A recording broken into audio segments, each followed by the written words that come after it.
Hey everybody, we are here at the Kennedy Space Center in Cape Canaveral, Florida. We are touring the visitor center, going through the exhibits and whatnot, and it has been a really cool experience so far today. It's quite out of this world, if I do say so myself. And the puns have been nonstop, but outside of those, it's been a really, really good experience so far. It's been really neat.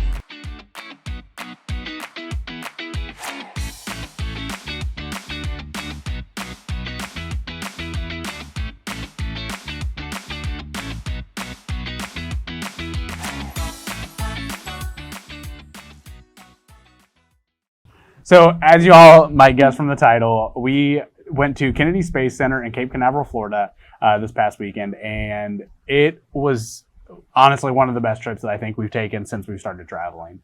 I'm a big space fan, always have been, always will be, so it was kind of like going to Disney World for me. I'm not a huge Disney fan, but I know how some people get about it, and honestly, Kennedy Space Center was that. It was honestly a spectacular experience, and we're going to tell you a little bit about that today.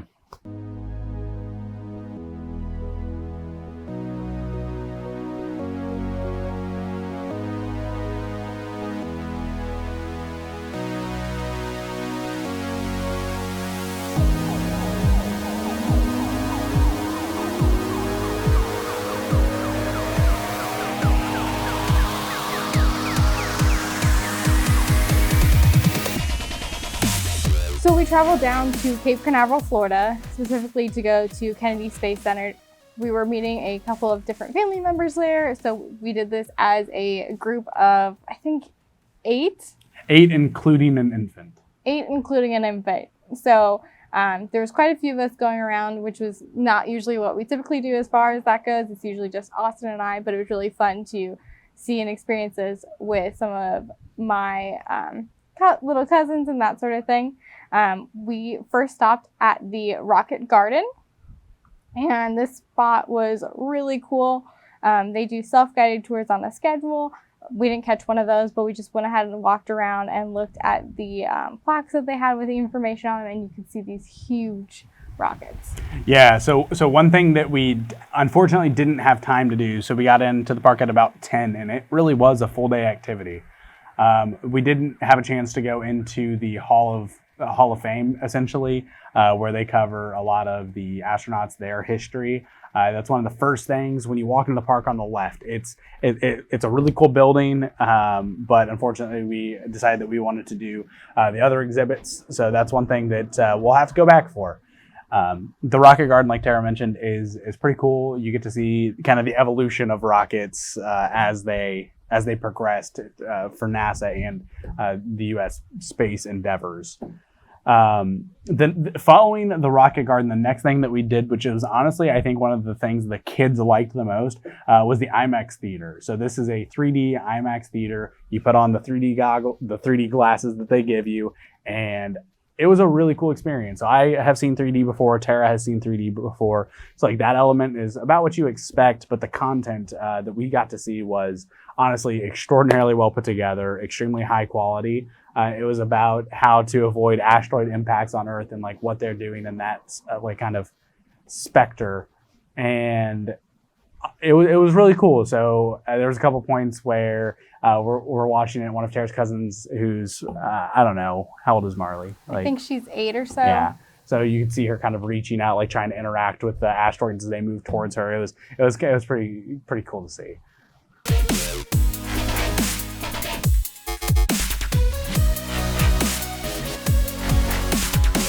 So after we watched the IMAX movie, there was an exhibit that featured all of NASA's different partners in that same area. So those partners were SpaceX, Blue Origin, Lockheed Martin, and Boeing, and there was a couple of others. And so we got to see a couple of the different projects that they teamed up on. And I believe they were all the actual pieces that went into space. Yeah, the first Dragon capsule that actually docked with the ISS was there. The same one that went to space, complete with its re-entry burn marks, and it's really cool to see being able to see something that you know has been off of Earth, out of its gravitational effects, and it's really neat.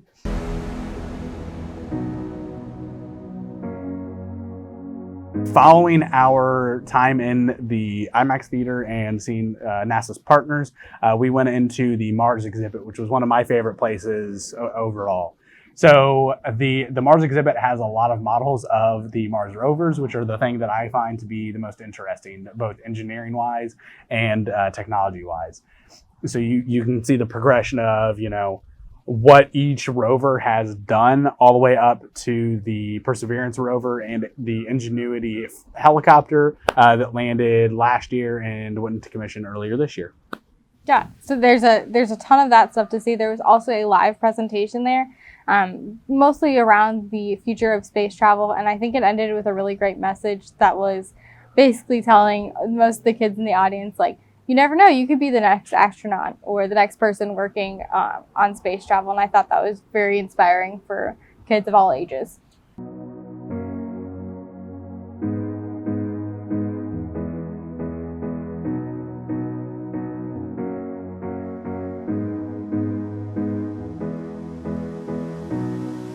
After the Mars exhibit, we went ahead and took a break. There was quite a few different picnic tables that were available for us to sit at. We had brought snacks, and then we also purchased a couple of snacks from their food area.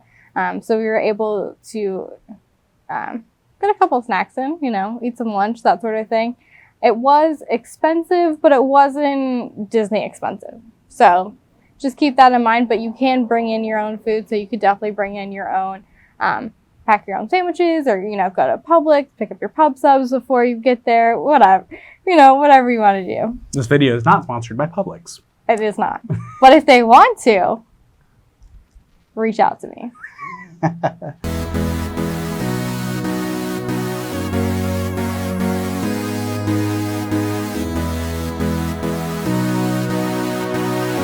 So one of the big things that the Kennedy Space Center has to offer is the bus tour that takes you from the visitor center out deeper into the actual Space Center itself. So it'll take you past things like the vertical assembly building, which is where a lot of NASA's rockets are actually built. And the crawler, the thing that moves the rockets. So cool. Austin didn't think it was that cool. No, it's cool. It's just, of all of the things that you remembered on the bus ride, there was that one. And you can see alligators in the little storm water runoffs. Yeah, storm water runoffs, I mean, it is Florida. It is swampy. There's gators. Yeah. So the bus tour is definitely something that you'll want to do. If you are heading to Kennedy Space Center, you're going to want to make sure that you reserve your seats on the bus. At least that's how it worked for us. It might have just been COVID protocol, but essentially we had to get tickets for a bus at a specific time so that they could, make sure that there was enough buses and everything. So, but you're definitely going to want to go out there. So they'll take you from the visitor center out to where they keep a full-size Saturn V, and they go through the history of the Apollo program. It is it was honestly my favorite part of the entire park. Yeah, and they even did a mock launch, and they had all of the original equipment that the people used who were not in the actual rocket, but who were helping launch it and those sorts of things. It had all of that. And it had this really cool timer on the side that showed how each step was going. It was quite fun. When it actually launched, the windows in the back, they shook, and it was quite the experience. Yeah, it gives you a really interesting feeling of being there when Apollo 8 took off from the ground, heading to make its way around the moon back to Earth. To test that we had those capabilities. So it's really interesting to see the analog systems that were really driving the Apollo program. A complete contrast to how things work today.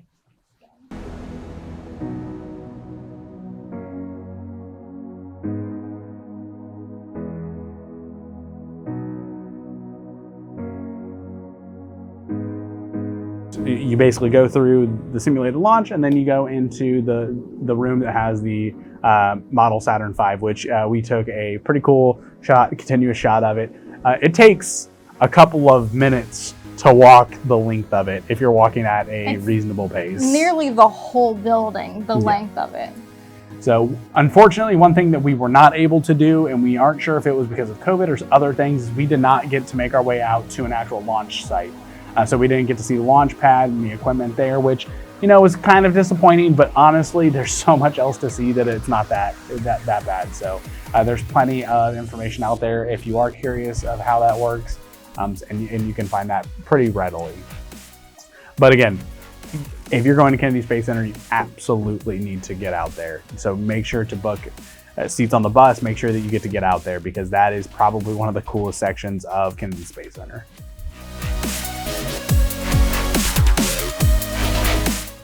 After that, we went ahead, hopped back on the bus, and then went back to the main Kennedy Space Center area, and we went to the Atlantis building, which was quite unique. It covered the history of the shuttle program, so it went all over that, and then it uncovers to the Space Shuttle Atlantis that is on display there. Yeah, if you go, we won't spoil it, but definitely just be ready for a really grand reveal. It was really cool. And I really like that they had you basically sit through, I think it was maybe 5-10 minute program video, and they were they were quite entertaining and kept you informed, and then they kind of reveal whatever the exhibit is, and I think that allows families to kind of slow down for a second, especially with little kids kind of, hey, we got here, okay, cool, walking in, and then it's not like they just explode all over the place and go everywhere. So I think that's a nice little barrier that they keep people back to watch the videos to understand things, and then they can see the exhibit. Yeah, I would say that one thing that I found different about Kennedy Space Center compared to other parks, even Children's Museum, is just how honestly accessible the information felt, not even just to us as adults, but also to the kids that were with us, is they really take time to, in the simplest of terms, explain things. If you're looking for a deep technical dive on how, the Saturn V's engines worked, you're not going to really find that information at Kennedy Space Center, at least not in the visitor center. You might be able to find an engineer that's taking his lunch break and talk to them, but it's really designed for easy access to the information, the history of the space program, and I think that's so much better for kids. It really was captivating for the kids to sit through those videos, and it was paced so well the entire park. So there was no point where we found ourselves just either rushing to get through something because it was boring, or staying on something for so long because there's so much information in one spot. Yeah, and so in the Atlantis building in particular, there was tons of kids-friendly activities. So there was a slide, which was really fun, and by kid-friendly, I mean Austin and I both did it as well. There was a crawl space that went over the whole exhibit, and so I went ahead and climbed in there and got some video as I was crawling through there after my little cousins. And then there was a rocket simulator that we waited in line for. That was about, I think, maybe 15 to 20 minute wait. And so that was pretty cool too. Yeah, the rocket launch simulator was one of the cooler things there. What I would say, if you don't have little kids, if you're, a couple or, an older couple that is just going there to see it, if there's a really long wait, it's probably not worth it. It's pretty neat, but if you can get into it quickly, definitely do it. If you're waiting more than half an hour, I would say it's probably better just to make sure you see everything else in the park. Yeah. And after that, it was about 5 o'clock. So the park is open from 9 a.m. to 5 p.m. And originally we were thinking like we weren't going to stay past 2 or 3, but I mean, we were there until 5 p.m. until basically the last second that we could be there. And we still didn't get to everything we wanted to. Time really rocketed by. Yeah, it did. It was a blast. So we went to the gift shop, got a couple of NASA shirts, gear, as you guys can see.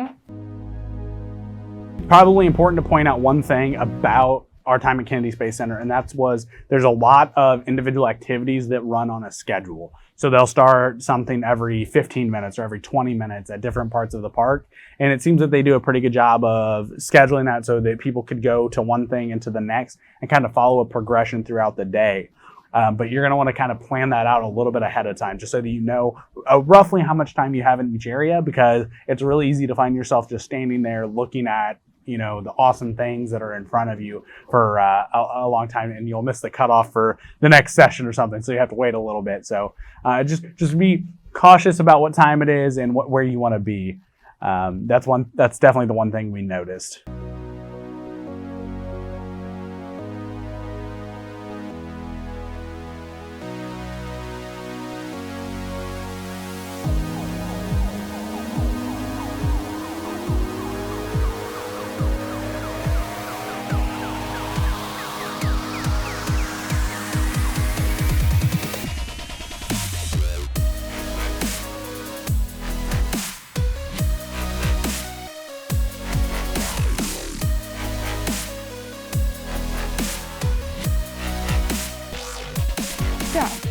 So after we finished at the Kennedy Space Center, we drove over to Titusville, which is one of the cities on what they call the Space Coast, which is the area that we were in. And we went ahead and had dinner at Dixie Crossroads, which was really good. It was delicious.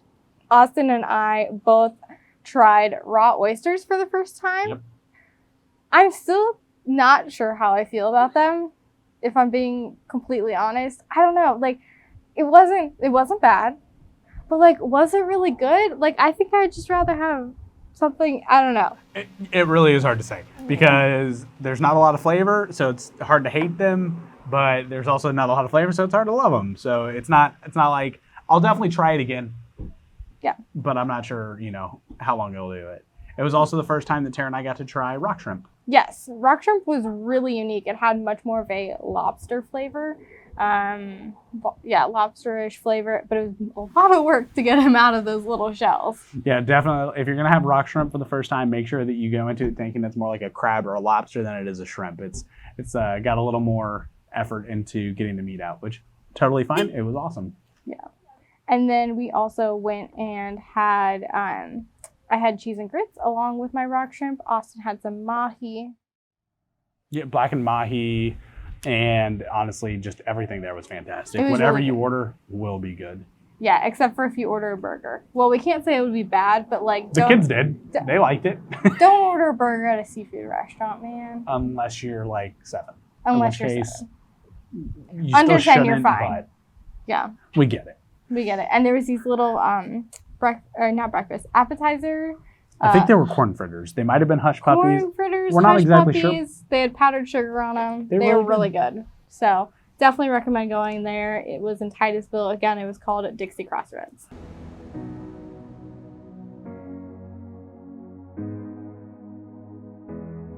And if you like this video, go ahead and subscribe to our channel if you haven't already. And if you want to be reminded every time that we post a video, go ahead and hit that bell notification. And we'd love if you commented on this video and liked it or share it with your friends. Let us know if you like oysters. Maybe we just did it wrong. Yeah, tell us how you eat your oysters, did and it we'll try those. We did it on a saltine. I don't know. Maybe we did it wrong. Yeah, it's possible. It's possible. So you can also follow us at Two Techie Travelers on basically any social media platform: Instagram, TikTok, Twitter, Facebook. What am I forgetting? Pinterest. TripAdvisor, Google reviews. You can find us wherever. You can find us. We believe in you. Two Techie Travelers. You can find us. Thanks, everybody. We'll see you next week.